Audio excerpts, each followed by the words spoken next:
And he says, I will make unto all people a feast of fat things, a feast of wine on the lees. I'm sure that some of you are well acquainted with wines on the lees. These are wines that have stayed for a long time.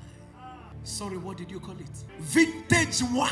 Vintage wine. And vintage wine, what makes it vintage is its ability to undergo several fermentation over time. If you check for real vintage wine to purchase them, there's one I just thought about. I just said, okay, let me even check for vintage wine.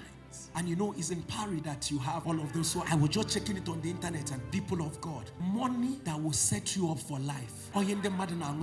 Sorry, what it means in English is that's what people are swallowing. And these wines I'm talking about, this vintage wine, 10 years, 20 years, 30 years, 40 years, 50 years. The idea is it didn't come when you wanted it, because I wanted to increase the value. I saw when others drank their own and they looked at you as if I have forgotten you.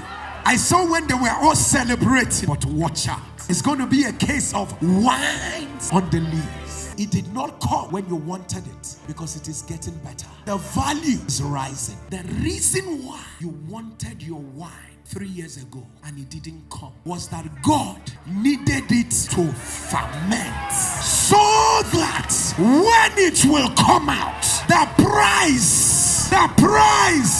reason why I didn't get this wine last year, I didn't get it last 2 years, God was letting my wine re-ferment. I said, God, is it not okay? He says, not okay. For they that wait upon the Lord shall renew their. If I spoke about you, let your amen thunder louder.